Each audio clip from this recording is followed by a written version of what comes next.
Perkenalkan, nama saya Diana Donita Sibegariang. Saya dari UPBJJ UT Medan dengan NIM 0537291105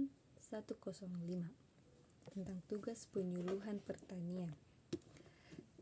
Nomor 1, mengapa perlu mempelajari sejarah penyuluhan? Sejarah penyuluhan pertanian akan meningkatkan pengetahuan tentang upaya-upaya yang dilakukan berbagai pihak dalam kegiatan pembangunan pertanian. Masing-masing negara memiliki sejarah perkembangan penyuluhan yang tidak sama. Hal ini tentu dilatar belakangi dengan kegiatan pembangunan pertanian yang berbeda-beda pada masing-masing negara, yang tentunya berkaitan dengan kondisi setempat. Sejarah penyuluhan pertanian di beberapa negara yang memiliki sektor pertanian yang cukup berkembang, misalnya Amerika Serikat, Inggris, Thailand, dan Indonesia.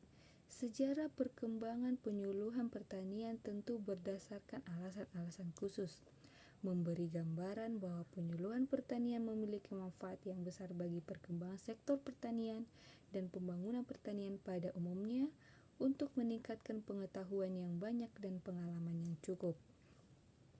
2.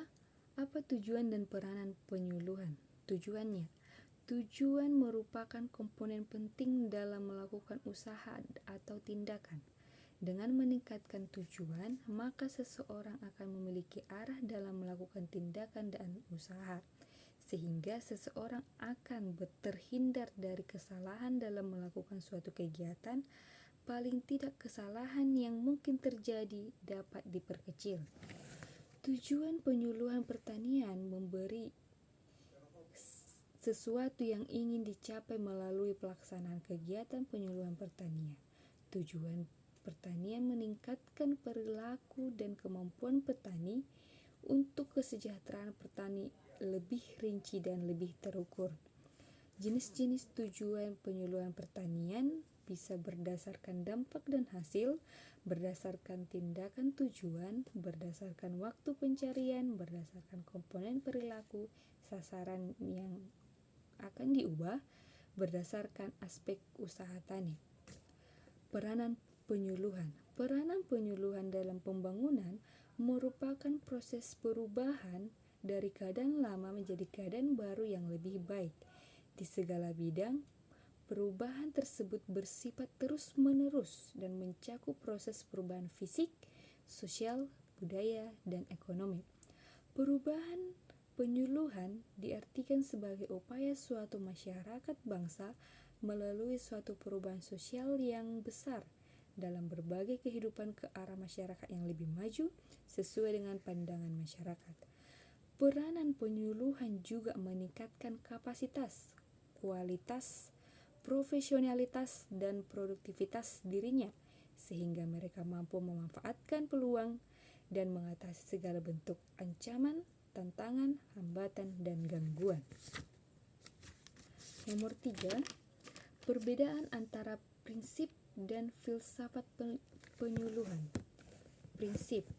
Prinsip adalah suatu pernyataan tentang kegiatan yang dijadikan pedoman dalam pengambilan keputusan dan melaksanakan kegiatan secara konsisten. Prinsip memiliki sifat yang berlaku umum, dapat diterima secara umum, dan telah diyakini keberadaannya di berbagai pengamat dan kondisi yang beragam. Prinsip penyuluhan pertanian adalah pedoman akan pemegang kerja lebih konkret dan operasional dalam penyelenggaraan kegiatan-kegiatan penyuluhan pertanian yang disepakati pihak-pihak yang terkait dalam kegiatan penyuluhan. Sedangkan filsafat pertanian penyuluhan berarti suatu ingin mencari kebenaran. Kebenaran dapat diperoleh dengan cara mengumpulkan dan menyusun informasi secara tertib dan sistematik, yaitu melalui suatu kegiatan dan pemikiran yang sering disebut metode ilmiah.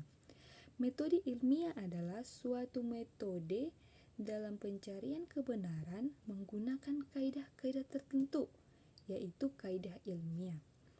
Filsafat merupakan dasar-dasar pemikiran yang akan dijadikan sebagai landasan kerja selanjutnya.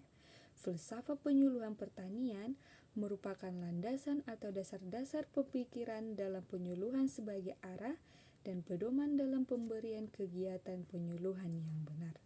Terima kasih.